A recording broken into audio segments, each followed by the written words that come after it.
So basically, cold fusion works like this. Back in the day, these people, they imagine you have a microwave. That microwave right there, and you always heat up your coffee. You put in a cup of coffee and it heats it up to 130 degrees. And then one day, you do something a little different, and then all of a sudden you put that coffee in there, you added something different, the microwave was weird, whatever, and it goes up to 140 degrees.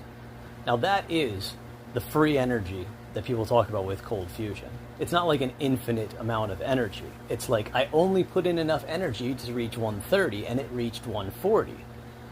That's what cold fusion free energy is. So it's not like, oh, I'm going to make a little device that can heat water up to 1,000,000 degrees. Free energy. It's, oh, look at that. There's a little extra energy that's free. So that's the idea behind the cold fusion. And that's reasonable because it makes sense that it would be that way. It would be progressive towards that end.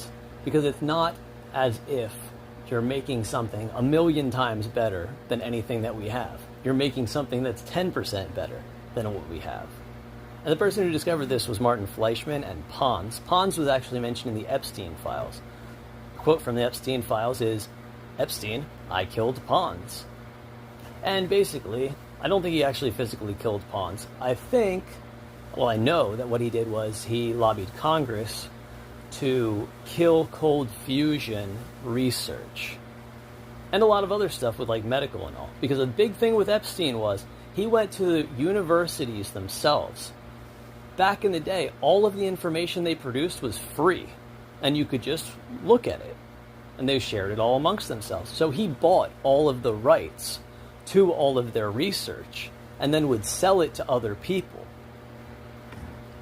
And because he could do that, now he controlled what people were talking about. And he could control who saw it. And he could be on the lookout for people that were thinking outside of the box, too close to something like free energy, too close to something like curing cancer, too close to realizing that glyphosate causes cancer or anything like that. And that's the nature of what he did. Now, Robert Maxwell and McGraw-Hill actually produced virtually all of the textbooks that you read growing up. Virtually all of them. And they also insisted upon teaching a certain historical event that occurred during World War II that applied to people like Epstein and Maxwell and inspires a lot of pity and makes us very, very understanding towards them and forgiving. Holler at me, bro.